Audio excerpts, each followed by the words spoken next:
আসসালামু আলাইকুম। আমি গোলাম হাবিব রাব্বানী, সহকারী পরিচালক বাংলাদেশ ব্যাংক। এই ভিডিওতে আমি মূলত আমার জার্নিটা শেয়ার করার চেষ্টা করব এ টু জেড। যদিও এর আগে আমি একটা ভিডিওতে কথা বলেছিলাম আমার প্রস্তুতিটা নিয়ে, বাংলাদেশ ব্যাংকের আমার যে প্রস্তুতিটা নিয়ে। এখানে আমি মূলত একদম আমার লাইফের এ টু জেড বলার চেষ্টা করব, আমার জন্মলগ্ন থেকে আমার এই জার্নি। যদিও অনেকের কাছে মনে হতে পারে যে বাংলাদেশ ব্যাংক এটার এমন কি, এর চেয়েও বাংলাদেশে অনেক বড় বড় চাকরি আছে। ডেফিনেটলি এর চেয়েও ভালো চাকরি আছে বাংলাদেশে। তারপরেও আমার মনে হয় যে এটা অনেকের ড্রিম জব। আর সবচেয়ে বড় কথা, আমার কাছে অনেকে শুনতে চান। আর আমার এই ভিডিওটার মেইন টার্গেট হচ্ছে যে আহ, অনেকেই আছেন যারা মাঝপথে এসে হাল ছেড়ে দিতে চান। আমি তাদের সাথে আমার স্টোরিটা আসলে শেয়ার করতে চাই যে আমিও অনেক চড়াই উতরাই পার হয়েছি। আমারও অনেক সময় মনে হয়েছে যে আমার এখানে থেমে যাওয়া উচিত বা আর সামনে আগাতে পারবো না। তারপর কি মোটিভেশন নিয়ে আমি সামনের দিকে এগিয়ে আসছি সেই জিনিসটা। তো 1999 সালের 30 জুন আমার সার্টিফিকেটে জন্ম দেওয়া। যদিও এর আগেই হবে, পরে হওয়ার সুযোগ নেই। হয়তো আমাদের অনেকেরই থাকে যে 2-1 বছর পরে দেওয়া জন্মসালটা। তা সেই হিসেবে হয়তো আমার 98 সাল হবে, কিন্তু আমি আমার মা বাবা দাদা দাদির থেকে যেটা শুনে আসছি যে তাদের কথা মতে বাংলা যে অ্যাপ্রক্সিমেট মাস্টার কথা তারা বলে, সেটা হচ্ছে এই 1999 কোনো একটা মাস, মানে হয়তো 2-1 মাস কম দেওয়া আছে। যাই হোক, তো এই সময় আমার জন্ম হয় 1999 সালের 30 জুনের আশেপাশে, কুড়িগ্রাম জেলার রাজীবপুর থানার একটা প্রত্যন্ত অঞ্চলে, ব্যাপারীপাড়া নামক একটা গ্রামে। তো সেখান থেকেই আমার যাত্রা শুরু। তো আমার মা বাবা দাদা দাদির কাছে আমি শুনে আসছি যে আমি হওয়ার পর থেকে আসলে আমাদের সংসারে অনেক অভাব অনটন শুরু হয়। তো যাই হোক, আমার বাড়ির পাশেই ধলাগাছা রেজিস্টার্ড প্রাথমিক বিদ্যালয়, এটা আমার অনেক বাড়ির কাছে ছিল। সেই সুবাদে সেখান থেকে পড়াশোনা করা। তো আমি আমার প্রাইমারি জার্নি নিয়ে বেশি কিছু না বলি। আমরা যে আমাদের সময় সমাপনী পরীক্ষা ছিল, তো সমাপনী পরীক্ষায় আমাদের স্কুল থেকে অংশগ্রহণ করি, আমার মনে আছে আমরা 12 জন। তো 12 জনের থেকে আমরা 3 জন মাত্র উত্তীর্ণ হই, বাকি 9 জন মানে ফেল করে। তো দেখেন, একটা স্কুল যেখান থেকে 12 জন পরীক্ষার্থী অংশগ্রহণ করে, তার মধ্যে আবার 9 জন ফেল করে। তো সেখান থেকে কিন্তু আমি উঠে আসছি। যারা এই জিনিসটা মনে করেন যে আমি অমুক স্কুলে অমুক তমুক, আমার রোল তো অনেক পিছনে, আহ, তো আমি আসলে ভালো কিছু করতে পারবো কিনা, তাদের জন্য কিন্তু এটা একটা মোটিভেশন যে আমি এমন এক প্রত্যন্ত অঞ্চল থেকে আসছি যে স্কুল থেকেই পার্টিসিপেট করছে মাত্র 12 জন পরীক্ষার্থী একটা পাবলিক পরীক্ষায়, সেখান থেকে আবার উত্তীর্ণ হয়েছে 3 জন, তাদের একজন আমি। সেখান থেকে মোটামুটি আমাদের এলাকার স্বনামধন্য স্কুল চরণেজি হাই স্কুলে আমি পড়াশোনা করি। চরণজি হাই স্কুল আমাদের এলাকায়, এলাকা ধরতে গেলে এলাকার মধ্যে মোটামুটি একটা ভালো একটা স্কুল। তো সেখান থেকে 8-এ আমি সাধারণ গ্রেডে বৃত্তি পাই। আর এসএসসি পরীক্ষায় সায়েন্স থেকে গোল্ডেন A+ পাই। এই যে মাঝখানের যে জার্নিটা, আমি অলওয়েজ ক্লাস 6 থেকে 8 পর্যন্ত আমি চিন্তা করে আসছি যে আমি আসলে আর্টস নিয়ে পড়বো, কারণ আমার ফাইন্যান্সিয়াল কন্ডিশন খুব ভালো ছিল না ফ্যামিলির। আমার সবসময় ভাবতে হইতো যে যদি আমি সায়েন্স নিয়ে পড়াশোনা করি আর 2-3টা প্রাইভেট পড়তে হবে, সেই কষ্টটা হয়তো আমার ফ্যামিলি বেয়ার করতে পারবে না। তো এই একটা মাত্র রিজনকে আমি বুঝতাম না যে সায়েন্স নিলে কি, আর্টস নিলে কি, কমার্স নিলে কি। আর কমার্স আমাদের স্কুলে ছিল না, সায়েন্স আর আর্টস এর মধ্যে আমার কোনো একটাকে চুজ করতে হইতো। তো ফাইন্যান্সিয়াল কন্ডিশন কনসিডার করে আমি অলওয়েজ ভাবতাম যে আমি আর্টস নিয়ে পড়বো, ইংরেজিতে পড়বো। এটা আমার মানে একটা বড় একটা ইচ্ছা, মানে কেন ছিল এটা আমি খুব পরিষ্কার ছিল না আইডিয়াটা, কিন্তু আমি ইংরেজিতে পড়বো এরকম একটা ধ্যান ধারণা ছিল। কিন্তু এইটা স্কলারশিপ পাওয়ার পর দেখি যে আমার আশেপাশের যে বন্ধুরা যারা খুব বেশি ক্লোজ, তারা সবাই সায়েন্স নিচ্ছে। জাস্ট এই একটা জিনিস ভেবে আমি কেন জানি সায়েন্স নিয়ে নিলাম। আর টিচাররাও পুশ করতেছিল যে তুমি ভালো স্টুডেন্ট, সায়েন্স নাও। তো এটা কিন্তু আমাদের মধ্যে একটা এই বিষয়টা আছে যে যারা একটু ভালো, 8-এর রেজাল্ট ভালো, টিচারদের কাছে পরিচিত মুখ যে না এই ছেলেটা ভালো, ভালো ম্যাথ পারে বা ভালো ভালো করতে পারবে, তো সেই ছেলেটা কিন্তু সায়েন্স নেয়, বাকিরা আর্টস কমার্স নেয়। যদিও অনেক এক্সেপশনাল আছে যে চয়েস, মানে তার বাবা মা বোঝে যে কোনটা নিলে কি হবে, বা ওকে ওভাবে ট্রেন করা হয়েছে যে ও ও নিজের একটা বুঝতে পারে যে আমি কমার্স নিলে ভালো করবো বা আর্টস নিলে ভালো করবো। সেই সুবাদে অনেক ভালো স্টুডেন্ট, অনেক ভালো রেজাল্টধারীরাও হচ্ছে আর্টস কমার্স নেয়। আমি কোনোটাকেই ছোট করতেছি না বা বড় করতেছি না। তো যাই হোক, আমার এভাবে জাস্ট র্যান্ডমলি আমি যখন, মানে আমার মা বাবা এই সিদ্ধান্তটা দেওয়ার কখনোই দিত না যে আমি কি করব। তারা অলওয়েজ একটা কথাই বলতো, বাবা তোর জন্য যেটা ভালো তুই সেটাই নে, আমরা যেভাবে পারি সেটার ব্যবস্থা করব। তো যাই হোক, সায়েন্স নিয়ে গোল্ডেন এ প্লাস পাওয়ার পর তারপরে আমি যখন 9-10 সায়েন্সে পড়ি, ম্যাথে আমি অলওয়েজ ভালো ছিলাম, কিন্তু তারপরে আমার ইংলিশের প্রতি আলাদা একটা টান ছিল। তো আমার মনে হয়েছিল যে ইন্টারমিডিয়েটে আমি আবার আর্টস নিব, নিয়ে যাতে আমি পরবর্তীতে ইংলিশে অনার্স মাস্টার্স করতে পারি। তো এসএসসিতে রেজাল্ট ভালো হওয়ার পর আমারও মনে হইলো না, সায়েন্স নিয়েই পড়ি। সায়েন্স, ম্যাথে ম্যাথ এত ভালো লাগতো, ম্যাথ আর ফিজিক্স স্পেশালি, যে না আমি এদিকেই থাকি। বায়োলজি জঘন্য লাগতো, কিন্তু ম্যাথ, ফিজিক্স, কেমিস্ট্রি এগুলো অনেক ভালো লাগতো। তো মনে হইলো না, সায়েন্স থেকেই ভালো কিছু করা পসিবল। তো সেখান থেকে সায়েন্স নিয়ে ইন্টারমিডিয়েটে আলহামদুলিল্লাহ এ প্লাস পাই। কিন্তু ইন্টারমিডিয়েটের দুইটা পরীক্ষায়, মানে পরীক্ষা লিটারেলি অনেক খারাপ হয়। এমসিকিউ পার্টটা, বায়োলজি আর হচ্ছে হায়ার ম্যাথ সেকেন্ড পেপার, তো এই দুইটা খারাপ হওয়ার পর আমার মনে হয়েছিল কেন জানি যে না, আমি খুব ভালো রেজাল্ট করতে পারবো না। যদিও আমি দুইটাতে প্লাস পাই, কিন্তু তখন আমার কনফিডেন্সের অভাব ছিল, যে কারণে আমি ভেবে নেই যে এই দুইটাতে আমি অনেক খারাপ করব, আমার রেজাল্ট অনেক ডাউন হয়ে যাবে। যে কারণে আমার হয়তো বুয়েট, আমার ইচ্ছা ছিল একসময় খুব বুয়েটে পড়ার, হয়তো আমার বুয়েটে পড়া হবে না। যদিও আমি বুয়েটে পরীক্ষা দেওয়ার মতো মার্ক পেয়েছিলাম, কিন্তু প্রস্তুতি না নেওয়ার কারণে আর পরীক্ষা দেওয়া হয় নাই। মেডিকেল আমার কখনোই পড়ার ইচ্ছা ছিল না, এই জন্য কখনোই ফর্মও তোলা হয়নি, পরীক্ষাও দেওয়া হয়নি। তো আমি সুইচ করি, মানে গ্রুপ চেঞ্জ করে ডি ইউনিটের প্রিপারেশন নেই। আলহামদুলিল্লাহ আমি ঢাবি, জবি, জাবি, রাবি এগুলাতে আহ, মোটামুটি ভালো মেরিটে চান্স পাই। তো ঢাবিতে চান্স পাইলে যা হয় আর কি, অন্যদিকে আর তাকানোর সুযোগ কম থাকে।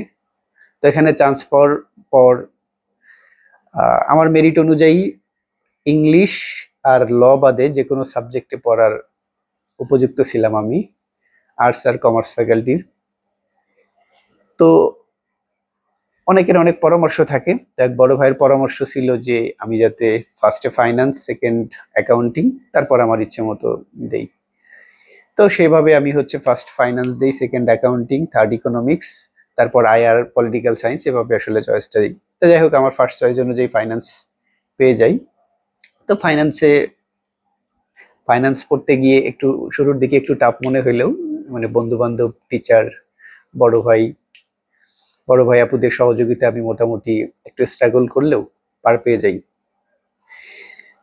তো এই যে এই ইউনিভার্সিটি জার্নিতে আমাকে আসলে নানামুখী চাপ সহ্য করতে হয়। শুরুতে হচ্ছে ইউনিভার্সিটির গণরুম, মানে আগে তো যা শুনে আসছি, ইভেন চান্স পাওয়ার পরও শুনে আসছি গণরুমে থাকতে হবে, গণরুমে এরকম এরকম। কিন্তু আমি আসার পর যেটা দেখি, মানে এটার জন্য আসলে আমি প্রস্তুত ছিলাম না। আমি না, এটা আমার মতো যারা আসে সবাই এরকমটাই ফিল করে।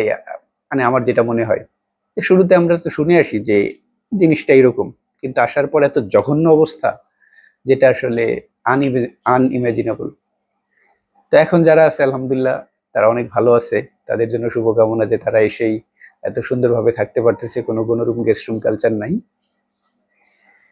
তো এই যে গণরুমের চাপটা সহ্য করা, পলিটিক্যাল প্রোগ্রামে বাধ্যতামূলক অ্যাটেন্ড করা, হলে থাকার জন্য যতটুকু করা দরকার ততটুকু বাধ্যতামূলক করতে হয়েছে। তারপর আবার ফাইন্যান্সিয়াল ক্রাইসিসটা তো লেগেই ছিল, এর জন্য হচ্ছে 2টা 3টা ইভেন 4টা পর্যন্ত টিউশন করানো লাগে। তো এর মধ্যেও আমি যে জিনিসটা ফিল করি যে এলাকা থেকে, আপনারা যারা গ্রাম থেকে আসছেন তারা এই জিনিসটা ফিল করতে পারবেন যে আহ, এলাকা থেকে এমনটা ধরে নেয় যে ঢাকা ভার্সিটিতে চান্স পাইছে মানে কি, যে আমি যখন বের হয়ে যাব তখন ডেফিনেটলি একটা ভালো চাকরি নিয়ে বের হয়ে যাব। কিন্তু বাস্তবতা তো ভিন্ন। আমরা জানি যে ঢাকা ইউনিভার্সিটি থেকে এখন পাশ করে, মানে ঢাকা ইউনিভার্সিটি থেকে অনার্স মাস্টার্স করেও ইভেন প্রাইমারির চাকরি পেতেও কিন্তু এখন বেগ পেতে হয়। তো আমার প্ল্যান যেটা ছিল যে যেভাবেই হোক আমার অনার্স শেষ করেই কোনো না কোনো একটা ভালো চাকরিতে জয়েন করতে হবে। তো এই জন্য আমি মোটামুটি শুরু থেকেই একটু একটু করে প্ল্যান করে আগাই যে আমার যাতে অনার্স শেষ হতে না হতেই বিসিএস বিসিএস এর প্রিপারেশনটা থেকে শুরু করি, যে বিসিএস এর সিলেবাসটা শেষ হয়। পাশাপাশি অন্যান্য চাকরির পরীক্ষা যেহেতু বিসিএস এর সাথে অ্যালাইন, মানে কাছাকাছি একটু সামান্য ডিফারেন্স আছে, তো জব সলিউশন পড়লে ওই জিনিসটা বোঝা যায় যে কিভাবে কি করতে হবে, এক্সট্রা কি পড়তে হবে। তো আমি মোটামুটি করোনার সময় যখন সবকিছু মোটামুটি স্থবির, আমরাও যদিও মেন্টালি অনেক স্ট্রেসের মধ্যে ছিলাম, প্রতিদিনই মৃত্যুর সংবাদ আসতো। প্রত্যেক দিন হচ্ছে ওই যে 2টার সময় একটা আহ করতো যে কতজন মারা গেছে, কতজন ডেঙ্গু আক্রান্ত হয়েছে। তো এই জিনিসটা প্রতিদিন দেখতাম আর খারাপ লাগতো যে এই বুঝি আমি করোনা আক্রান্ত হয়ে গেলাম। তো তারপরেও আমি দেখলাম যে এভাবে তো আসলে চলতে পারে না। অনলাইনে ক্লাস হচ্ছে, আমি বাসায় গিয়ে বসে আছি, অনলাইনে মাঝে মাঝে টিউশন পড়াচ্ছি, মাঝে মাঝে পড়াচ্ছি না। তো এভাবে তো চলতে পারে না। তো প্ল্যান করলাম এলাকার এক বড় ভাইয়ের থ্রুতে যে ঢাকায় চলে আসবো। ঢাকায় এসে আমার 2টা টিউশন ছিল তখন, টিউশন 2টা কন্টিনিউ করা শুরু করলাম। আর হচ্ছে নিজে নিজে পড়া গোছানো শুরু করলাম। আগে টুকটাক বই কেনা ছিল, কিন্তু ঢাকায় এসে এবার মোটামুটি ভালোভাবেই হচ্ছে সিলেবাস ধরে শুরু করলাম যে বিসিএস এর সিলেবাসটা আমি শেষ করি। পাশাপাশি আমি যে জিনিসটা শুরু থেকেই করার চেষ্টা করতাম, ফার্স্ট ইয়ার থেকেই, যে প্রত্যেক মাসের কারেন্ট অ্যাফেয়ার্সটা আমি নিতাম। কারেন্ট অ্যাফেয়ার্সটা নিয়ে যে ধরেন এই 20 সালে অমুক বিসিএস পরীক্ষা হয়েছে, সেই বিসিএস এর কোশ্চেনটা আমি দেখতাম। তারপর ধরেন বাংলাদেশ ব্যাংকের এডির এত সালে এই পরীক্ষাটা হয়েছে। তো প্রত্যেক মাসে, যে গত মাসে যে পরীক্ষাগুলো হয়েছে সবগুলা প্রশ্ন কিন্তু মোটামুটি কারেন্ট অ্যাফেয়ার্সে দেয়া থাকে সলিউশন সহ। তো এই জিনিসটা আমি ফার্স্ট ইয়ার থেকে মোটামুটি ফলো করার চেষ্টা করতাম, কোশ্চেন প্যাটার্ন বোঝার চেষ্টা করতাম যে কি কি প্রশ্ন আসে, তাইলে এখানে আমার ঘাটতিটা কোথায়। তো যেখানে ঘাটতি আছে সেখানে তো আমার একটু ইফোর্ট দেওয়া উচিত যাতে ভালো করতে পারি। তো এভাবে হচ্ছে শুরু থেকে দেখতে দেখতে যখন করোনার সময় আমি পড়া শুরু করলাম, দেখলাম জিনিসটা খুব কঠিন না। ম্যাথ পার্ট আমার হচ্ছে বলতে গেলে করাই লাগে নাই, শুধু বিগত বছরের প্রশ্নগুলো অ্যানালাইসিস করে সেগুলো সলভ করে আমি মোটামুটি ম্যাথে ভালো করতে পারছি, কারণ ম্যাথে আমার স্ট্রেংথ ছিল আগে থেকেই। তারপর ইংলিশও মোটামুটি ওই অ্যাডমিশনের সময় যে ইংলিশ বাংলা জিকে পড়ে আসছি, সেটা থেকেই একটা ফ্লো ছিল পড়ার, যে এই টাইপের জিনিসগুলো আসে। হয়তো বাংলা ইংরেজি সাহিত্যটা এক্সট্রা এফোর্ট দিতে হয়েছে, কিন্তু বাকি জিনিসগুলো একটা ধারণা ছিল, সেখানেই শুধু মানে গাঁথুনি দিয়েই পার পাওয়া গেছে। তো আমি দেখলাম যে করোনার যে একটা বছর, 1-1.5 বছর আমি মেসে ছিলাম, ইউনিভার্সিটির হল বন্ধ ছিল, তখন আমার মোটামুটি পড়াশোনা সব গোছানো, সব বইও আমার আস্তে আস্তে কেনা শেষ। তো দেখলাম আমি এখন যে কোনো পরীক্ষায় অংশগ্রহণ করতে পারি, মানে পাশ করতে পারি। তো তখন ওই কারেন্ট অ্যাফেয়ার্সে একটা করে মডেল টেস্ট দেয়া থাকতো। তো ওই মডেল টেস্ট গুলো দেখতাম, আমি মোটামুটি ভালো মার্কস পাই, মানে অ্যাবভ এক্সপেকটেশন। যে আমি তো খুব বেশি পড়াশোনা করলাম না, জাস্ট একবার সিলেবাসটা গো থ্রু করলাম। আর এই যে যখন যে পরীক্ষা হয় কারেন্ট অ্যাফেয়ার্সে, ওই কোশ্চেন গুলো দেখি, এতেই দেখি আমি মোটামুটি আহ, ভালো মার্কস পাই কোনো মডেল টেস্ট দিলে। তারপর লাইভ এমসিকিউ ইউজ করতাম শুরুতে হচ্ছে, শুধু সাপ্তাহিক সাপ্তাহিক ফ্রি মডেল টেস্টটা দিতাম, ওখানে দেখতাম ভালোই পাশ করতেছি, মানে ভালো ব্যবধানে পাশ করতেছি, তখন নিজের উপর একটা কনফিডেন্স চলে আসলো। তারপর হচ্ছে ব্যাংকের জব সলিউশন কিনলাম, ব্যাংকের জব সলিউশন সলভ করলাম, দেখি যে বিসিএস এর চেয়ে ব্যাংকের জব সলিউশনে আরো ভালো মার্কস পাই। তো নিজের মধ্যে একটা আলাদা কনফিডেন্স আসা শুরু করলো। পাশাপাশি যে এই যে আমার টিউশনগুলো মূলত ছিল আসলে ইংলিশ আর ম্যাথ বেসড। আমি এসএসসি লেভেলের স্টুডেন্ট, অলওয়েজ আমার থাকতো যে আহ, কোনো না কোনো এসএসসির স্টুডেন্ট যাকে আমি ম্যাথ পড়াচ্ছি। তো এখান থেকে ম্যাথটা অলওয়েজ চর্চার মধ্যে থাকতো। তো সব মিলে মানে আমার ফ্লোটা চলতে থাকলো, একাডেমিক প্রেশার থাকতো, মিড টার্ম সেমিস্টার ফাইনাল থাকতো, কিন্তু এর মধ্যেও দেখি আমি টুকটাক করে পড়তে পড়তে না, মানে মোটামুটি সবসময় একটা পড়াশোনার মধ্যেই। তো এই যে সবসময় একটা পড়াশোনার ফ্লোতে থাকা, এই জন্য আসলে আমি খুব প্রেশার ফিল করি না কোনো পরীক্ষা চলে আসলে।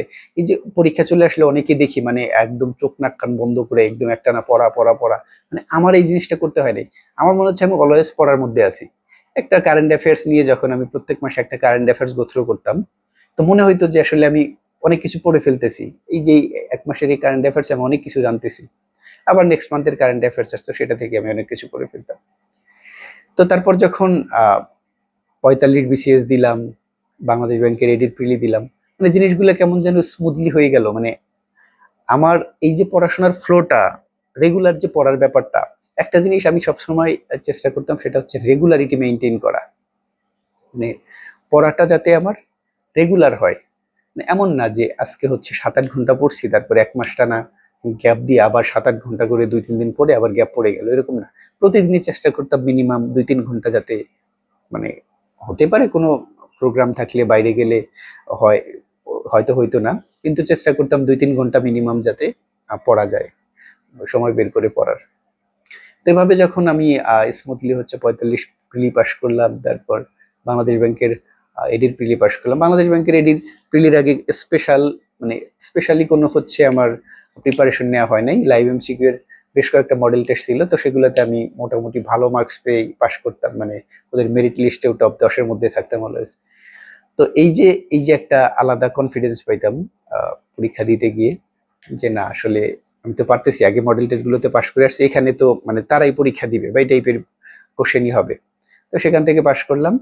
তারপর রিটেনের জন্য হচ্ছে ওই রিটেন জব সলিউশনটা ভালোভাবে শেষ করলাম, করে দেখলাম যে খুব বেশি কঠিন না, মানে ম্যাথ মোটামুটি আমি সবই পারতাম, যে বিগত বছরের যে ম্যাথগুলো থাকতো 5টা বা 6টা যাই থাকতো আমি পারতাম। ট্রান্সলেশন মোটামুটি পারা যায়, জিকেও মোটামুটি 15টার মধ্যে 10টার উপরে পারি। তো এভাবে দেখলাম যে সমস্যাটা কোথায়, সমস্যাটা একটা দেখলাম যে ফোকাস রাইটিং, আর্গুমেন্ট, এই জিনিসটা একটু নতুন লাগে। তো রেগুলার যখন পত্র পত্রিকা পড়তাম আর একটা ফোকাস রাইটিং যখন বই থেকে পড়ি, তখন মনে হয় যে এই জিনিসটা তো আমি লিখতে পারি, নতুন একটা জিনিস আসলে আমি তো গোছায় লিখতে পারি, কিছু ডাটা উপাত্ত, কিছু কোটেশন, এগুলো একটু নোট করে পরীক্ষায় বসলে আই থিঙ্ক পারবো। তো এই যে এভাবে একটু গোছায় নিলাম, নিয়ে পরীক্ষায় বসলাম, মানে কনফিডেন্ট আমি যে ইনশাল্লাহ ভাইবা দিব। তো রেজাল্ট দিল, ভাইবা দিলাম।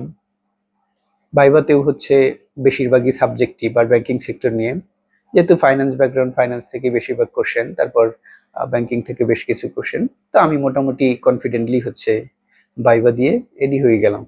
মানে ভাইবা দেওয়ার পর একটা আশা ছিল যে যেহেতু রিটেন ভালো হয়েছে, ভাইভাতে 2-1 মার্ক কম পাইলেও হয়ে যাবে, আর ভাইবা মানে আমার এক্সপেকটেশনের চেয়েও ভালো হয়ে গেছিল। তো সেই সুবাদে একটা আশা ছিল যে হয়ে যাবে, যে আলহামদুলিল্লাহ হয়ে গেছে। তো হয়তো এই জার্নিটা অনেকে ভাবতে পারেন যে এটা আহামরি কিছু না, কিন্তু আমার কাছে আসলে এটা, আমার কাছে ব্যক্তিগতভাবে এটা অনেক বড় একটা অর্জনই বলা যেতে পারে। যেখানে হচ্ছে প্রায় 1,81,000 পরীক্ষার্থী ছিল প্রিলিমিনারিতে অংশগ্রহণ করে, সেখান থেকে এই 5,500-এর মতো আপনার রিটেনের জন্য সিলেক্ট হয়, সেখান থেকে আপনার 647 জন ভাইবা দেয়, সেখান থেকে ফাইনালি 100 জন সিলেক্ট হওয়া, এটা এটা একটা মানে হিউজ কম্পিটিশন আমার যেটা মনে হয়।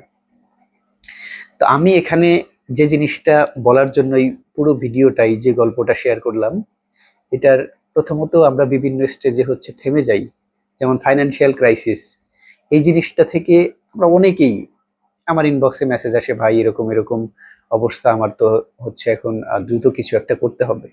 তাহলে দ্রুত কিছু একটা করতে হবে, এর সবচেয়ে বড় যে সমাধান, এটা হচ্ছে আপনার পড়াশোনায় টাইম দিতে হবে। আপনি যদি এইদিকে আসতে চান, গভর্নমেন্ট সেক্টরে আসতে চান, আপনার এই কম্পিটিটিভ এক্সামগুলোতে ভালো করতে চান, আপনার পড়াশোনার কোনো বিকল্প নাই।